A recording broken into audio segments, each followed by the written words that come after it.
আসসালামু আলাইকুম। আমন্ত্রণ জানাচ্ছি জাগো স্পোর্টসে। আপনাদের সাথে আছি আমি মমতাজ শাহিন রুম্পা। শুরুতেই জানিয়ে দিব আপডেটগুলো। তামিমকে নিয়ে নোংরা খেলায় মেতেছে বিসিবি চাই টেস্টে ফিরুক খান সাহেব।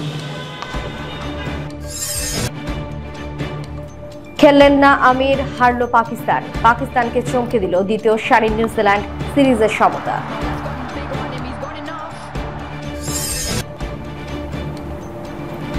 শেষ মুহূর্তে শ্বাসরুদ্ধকর লড়াই, 444 রানের ম্যাচে 1 রানে জিতল কলকাতা। নো বল বিতর্ক, আউট হয়ে আম্পায়ারের সঙ্গে তর্ক কোহলির, ভিডিও ভাইরাল। কোহলি বাবরের রেকর্ড ছিনিয়ে নিলেন রিজওয়ান। শুনছিলেন শিরোনাম, এবারে বিস্তারিত।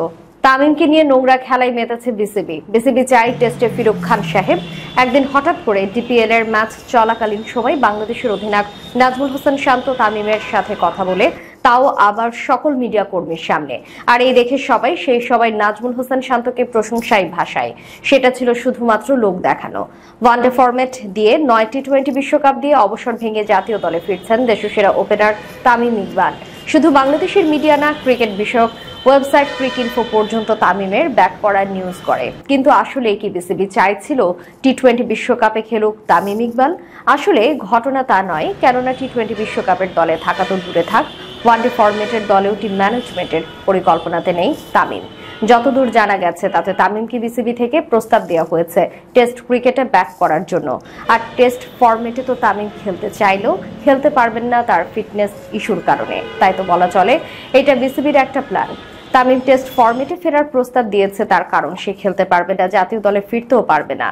আর আমরা মিডিয়ার লোকজন এত নিউজ কন্টেন্ট ক্রিয়েটর এত কন্টেন্ট বানালো যে বিশ্বকাপের দল তো পুরো থাক, জিম্বাবুয়ের বিপক্ষে টি20 সিরিজ দিয়ে জাতীয় দলে ফিরছে তামিম। তাই তো বিসিবি চায় না মিডিয়ার জোরে টি20 বিশ্বকাপের দলে তামিম, সেটা বাস্তবে নয়, নিউজের পাতায় সংবাদের শিরোনামে। খেললেন না আমির, হারল পাকিস্তানকে চমকে দিল দ্বিতীয় সারির নিউজিল্যান্ড সিরিজের সমতা ফিরল। আগের ম্যাচে আগুন ঝরিয়েছিলেন, 13 রান দিয়ে নিয়েছিলেন 2 উইকেট, অথচ মোহাম্মদ আমিরকে কিনা তৃতীয় ম্যাচেই একাদশ থেকে বাদ দেওয়া হলো। তাকে বাদ দিয়ে একাদশে নেওয়া হলো আব্বাস আফ্রিদিকে। ফল, নিউজিল্যান্ডের কাছে এই ম্যাচে পাকিস্তানকে হারতে হলো 7 উইকেটের ব্যবধানে। রাওয়ালপিন্ডি ইন্টারন্যাশনাল ক্রিকেট স্টেডিয়ামে টস হেরে প্রথমে ব্যাট করতে নামে পাকিস্তান। বড় স্কোর গড়তে পারেনি কোনো ব্যাটার, তবে 3-4টি মাঝারি ধরনের স্কোরের উপর ভর করে 4 উইকেটে হারিয়ে 178 রান সংগ্রহ করে পাকিস্তান। জবাব দিতে নেমে মার্ক চ্যাপম্যানের ঝড়ো ব্যাটিংয়ে ভর করে 10 বল হাতে রেখেই লক্ষ্যে পৌঁছে যায় কিউইরা। টস হেরে ব্যাট করতে নেমে সাইম আইয়ুব এবং বাবর আজম মিলে 55 রানের জুটি গড়েন। 22 বলে 32 রান করে আউট হন সাইম আইয়ুব। 29 বলে 37 রান করেন বাবর আজম। 21 বলে 22 রান করেন মোহাম্মদ রিজওয়ান। তিনি আহত হয়ে মাঠ ছাড়েন। আরব আমিরাতের হয়ে না খেলে পাকিস্তানের নাম লেখানো উসমান খান 5 রান করে আউট হন। ইরফান খান 20 বলে অপরাজিত 30 রান করেন। সাদাব খান আউট হন 20 বলে 41 রান। 20 ওভারে 4 উইকেট হারিয়ে 178 রান সংগ্রহ করে পাকিস্তান। জবাব দিতে নেমে শুরু থেকে নিয়মিত বিরতিত উইকেট হারাতে থাকে নিউজিল্যান্ড। 28 রানে টিম রবিনসন, 21 রানে টিম সেইফার্ট, 31 রানে ডিন ফ্রক আউট হন। এরপর মার্ক চ্যাপম্যান এবং জেমস নিশাম খেলা শেষ করে দেন। নিশাম 6 রান করেন, মার্ক চ্যাপম্যান 42 বলে করেন 87 রান। 9টি বাউন্ডারি এবং 4টি ছক্কার মার ছিল তাঁর ব্যাটে। শেষ মুহূর্তে শ্বাসরুদ্ধকর লড়াই, 444 রানের ম্যাচে 1 রানে জিতল কলকাতা। ইন্ডিয়ান প্রিমিয়ার লিগের 17তম আসর চলছে। আসরের 36তম ম্যাচে আজ কলকাতা নাইট রাইডার্সের মুখোমুখি হয় রয়্যাল চ্যালেঞ্জার্স বেঙ্গালুরু। শ্বাসরুদ্ধকর এই ম্যাচে শেষ ওভারে জয়ের জন্য বিরাট কোহলিদের প্রয়োজন ছিল 21 রান। প্রথম 4 বলের মধ্যে 3 বলে ছক্কা হাঁকান করণ শর্মা। জয়ের জন্য শেষ 2 বলে প্রয়োজন ছিল মাত্র 3 রান। পঞ্চম বলে ছক্কা হাঁকাতে গিয়ে আউট হন করণ শর্মা। শেষ বলে প্রয়োজন ছিল 3 রান, সেই বলে রান আউট হয়ে যান লুকি ফার্গুসন। তার আউটের মধ্য দিয়ে জয়ের স্বপ্ন ফিকে হয়ে যায়। 222 রান করেও রোমাঞ্চকর ম্যাচে মাত্র 1 রানে জয় পায় বলিউড সুপারস্টার শাহরুখ খানের দল কলকাতা নাইট রাইডার্স। 443 রানের এই ম্যাচে আগে ব্যাট করে 6 উইকেটে 222 রান করে কলকাতা নাইট রাইডার্স। দলের হয়ে 36 বলে 7-4 আর 1 ছক্কায় 50 রান করেন অধিনায়ক শ্রেয়াস আয়ার।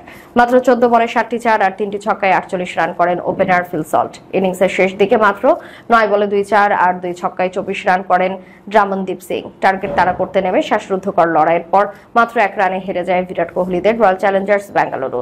23 বলে 3টি 4 আর 5টি ছক্কায় 52 রান করেন জারদ পাতিদার। 32 বলে 4টি 4 আর 5টি ছক্কায় 55 রান করেন উইল জ্যাক্স। মাত্র 7 বলে 3 ছক্কায় 20 রান করেন করিম শর্মা। নো বল বিতর্ক, আউট হয়ে আম্পায়ারের সঙ্গে তর্ক কোহলির, ভিডিও ভাইরাল। এদিকে হারের এই ম্যাচে আউট হয়ে মেজাজ হারান বেঙ্গালুরুর তারকা ব্যাটসম্যান বিরাট কোহলি। আউট হয়ে হর্ষিত রানার বলটা নো বল হয়েছে বলে দাবি করেন কোহলি। যদিও তৃতীয় আম্পায়ারের ভিন্ন মত ছিল, তিনি আউট দেন বিরাটকে, তাতেই রেগে যান কোহলি।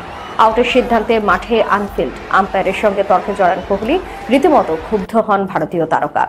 বেঙ্গালুরুর অধিনায়ক ফাফ ডু প্লেসিস দাবি করতে থাকেন, হর্ষিত রানার যে বলে আউট হয়েছেন কোহলি সেটা কোমরের উপরে ছিল, তাই সেটা নো বল দেওয়া উচিত। যদিও তৃতীয় আম্পায়ার রান দেন যে বলটা কোমরের নিচেই ছিল, তাতেই রেগে যান কোহলি। আম্পায়ার সিদ্ধান্ত পরিবর্তন না করে ড্রেসিং রুমে ফেরার পথে রাগ, ক্ষোভ আর বিরক্তি সহকারে মাঠ ছাড়েন কোহলি। তার সেই ভিডিও সোশ্যাল মিডিয়ায় ভাইরাল হয়। ওই ভিডিওতে বিরাটের অঙ্গভঙ্গি দেখে স্পষ্ট বোঝা গিয়েছে যে অনফিল্ড আম্পায়ারকে মেজাজ হারিয়ে বেশ কিছু কথা শুনিয়ে দেন কোহলি। কোহলি বাবরের রেকর্ড ছিনিয়ে নিলেন ব্রিসবেন। এতদিন টি-20তে 3000 রানের মাইলফলকে দ্রুততম ছিলেন পাকিস্তান অধিনায়ক বাবর আজম ও ভারতীয় ব্যাটার বিরাট কোহলি। এবার তাদেরকে পেছনে ফেলেছেন পাকিস্তানের মোহাম্মদ ব্রিসবেন। নিউজিল্যান্ডের বিপক্ষে দ্বিতীয় টি-20তে এই মাইলফলক ছুঁয়েছেন তিনি। 31 বছর বয়সী এই ব্যাটার গতকাল 19 রান পূরণ করেন, এই মাইলফলকে স্পর্শ করেছেন। শেষ পর্যন্ত 45 রানে অপরাজিত ছিলেন তিনি, আর এর মধ্য দিয়ে তিনি টি-20তে দ্রুততম 3000 রানের রেকর্ড করেছেন। টি-20তে 92টি টি-20তে 79 ইনিংস খেলে 49.61 গড়ে 3026 রান ব্রিসবেনের। এর আগে12টি ছিল বাবর ও কোহলিদের দখলে। ভারত ও পাকিস্তানের অন্যতম সেরা দুই ব্যাটারের লেগেছিল 81 ইনিংস। 104 ইনিংসে এখন পর্যন্ত বাবর আজম 3712 রান করেছেন। আন্তর্জাতিক টি-20 রান সংগ্রহের তালিকায় তার অবস্থান তিনি। তালিকার শীর্ষে দুয়ে আছে দুই ভারতীয় ব্যাটার কোহলি ও রোহিত শর্মা। 109টি টি-20 ইনিংসে কোহলি 4037 এবং ভারতীয় অধিনায়ক 143 ইনিংসে 3974 রান করেছেন। 3026 রান নিয়ে ফরম্যাটটিতে সেরা রান সংগ্রাহকের তালিকায় ব্রিসবেনের অবস্থান 8-এ। 2015 সালে বাংলাদেশের বিপক্ষে ম্যাচ দিয়ে টি-20তে অভিষেক হয় ব্রিসবেনের। 2019 বিশ্বকাপের পর থেকে তিনি পাকিস্তান জাতীয় দলের প্রায় নিয়মিত সদস্য। যদিও সংক্ষিপ্ত ফরম্যাটে তার ক্যারিয়ারের শুরুটা ছিল নড়বড়ে। টি-20 ক্যারিয়ারের প্রথম 17 ইনিংসে মোহাম্মদ ব্রিসবেনের সর্বোচ্চ রানের ইনিংস ছিল অপরাজিত 33। এরপর 2020 সালের ডিসেম্বরে নিউজিল্যান্ডের বিপক্ষে সিরিজে ওপেনিং এর সুযোগ পেয়ে 89 রানের ইনিংস খেলেছিলেন। সেই ব্রিসবেন এবার দ্রুততম 3000 রান করলেন। শেষ করার পূর্বে সংবাদ শিরোনামগুলো জানিয়ে দিব আরো একবার। তামিমকে নিয়ে নোংরা খেলায় মেতেছে বিসিবি চাই টেস্টে ফিরুক খান সাহেব। খেললেন না আমির, হারল পাকিস্তান। পাকিস্তানকে চমকে দিল দ্বিতীয় সারির নিউজিল্যান্ড সিরিজের সমতা।